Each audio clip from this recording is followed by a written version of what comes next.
বাংলাদেশে অগণিত অলি আল্লাহর মাজারে ৮০ থেকে ৮৫টা মাজার ভাঙ্গাচোরা হয়েছে, হামলা করেছে।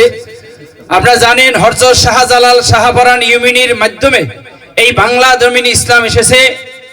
হযরত শাহ আলী বগদাদীর মাধ্যমে অলি আল্লাহর মাধ্যমে এই বাংলার জমিনে ইসলাম এসেছে। আমরা ইসলাম পেয়েছি, মাদ্রাসা পেয়েছি অলি আল্লাহর মাধ্যমে, আমরা হাফেজ হয়েছি অলি আল্লাহর মাধ্যমে, আমরা কারি হয়েছি অলি আল্লাহর মাধ্যমে। এই পর্যন্ত যারা অলি আল্লাহর মাজারে হামলা করেছে, এমনকি তারা ভুল ব্যাখ্যা করে হামলা করেছে বিভিন্ন অলি আল্লাহর মাজারে। আমি মাননীয় প্রধান উপদেষ্টা যিনি আছেন ডক্টর ইউনূস সাহেবের দৃষ্টি আকর্ষণ করব, সঠিক তদন্তের মাধ্যমে যারা মাজার হামলা করেছে সেই উগ্রবাদীরা সুষ্ঠু বিচারের আওতায় এনে তাদের সুষ্ঠু বিচার করা লাগবে। আর এই বাংলাদেশে যে মাজারগুলা হামলা হয়েছে, খালি এই নাঙ্গলকোট ৮টা মাজারে হামলা হয়েছে, ঢাকার শহর সহ, কেরানীগঞ্জ সহ, আপনাদের সাভার সহ, সিলেট সহ, কুমিল্লা, নারায়ণগঞ্জ সহ, লাকসাম সহ অগণিত মাজারের ছবি সহ, এমনকি খাদামের নাম্বার সহ সারা বাংলাদেশে যতগুলো মাজার হামলা হয়েছে, আমরা সমস্ত দরবারের মাজারের ছবি সহ যে যে দরবার হামলা হয়েছে সমস্ত দরবারের সাথে যোগাযোগ করে আমরা আমাদের সংগঠনের কাজ এগিয়ে যেতেছি। আপনারা দোয়া করবেন, আশীর্বাদ করবেন। এই মাজারে যারা হামলা করছে সঠিক বিচার হবে, আইস হোক 2 দিন পরে হোক, ইনশাল্লাহ তাদের বিচার হবে।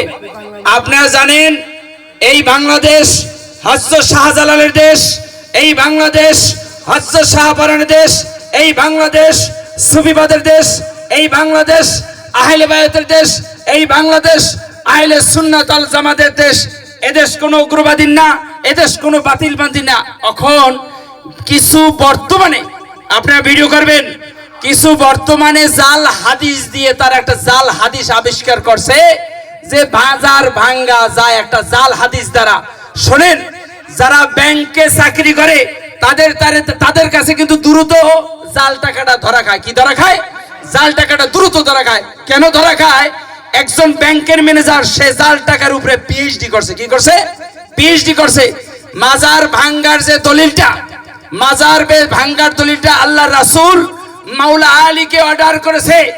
মসজিদে নববীর ভিতরে ইহুদি নাসরানীর কবর ছিল, বেদর্মীদের কবর ছিল, কাফেরদের কবর ছিল। মসজিদ নির্মাণ করার জন্য সেই উসা ইহুদির কবর ভাঙ্গা ফেলার নির্দেশ দিয়েছে। সেটা কাফেরদের কবর ছিল, কোন মুসলমানের কবর ভাঙ্গা ওই জায়গা কথা বলে নাই আল্লাহ রাসূল।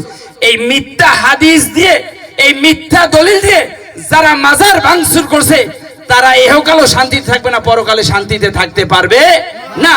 জিয়াজুলি মঈনুদ্দিন টিপু দাদাভাইয়ের দৃষ্টি আকর্ষণ করব, আপনি কেন্দ্রীয় শহীদ মিনার ছিলেন, প্রেস ক্লাবে ছিলেন। এই মাজার ভাঙ্গার ব্যাপারগুলো বর্তমানে আগে জানতো না। বর্তমানে বাংলার জমিনে যতগুলো উপচেষ্টা আছে সকলের কানে ইনশাআল্লাহ দেওয়া হয়েছে মাজার ভাঙ্গার ব্যাপারে। ভয় পাওয়ার কিছু নাই। বাংলাদেশ সেনাবাহিনী এখন ফোন করলে আল্লামা শেখ রফিকুল ইসলাম বাঙালি লাকসাম থেকে ইনশাআল্লাহ এই জায়গায় সেনাবাহিনী প্রোডাকশন দিতে হবে।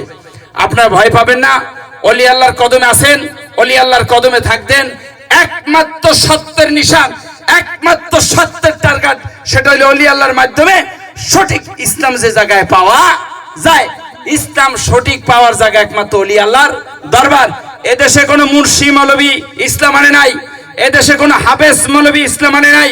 এদেশে ইসলাম হযরত শাহজালাল, এদেশে ইসলাম হযরত শাহপরান, এদেশে ইসলাম হযরত শাহ আলী বগদাদী রহমাতুল্লাহ আলাইহি। কারোর বাবার কথাই কিন্তু ইসলাম এই বাংলার জমিনে আসে নাই।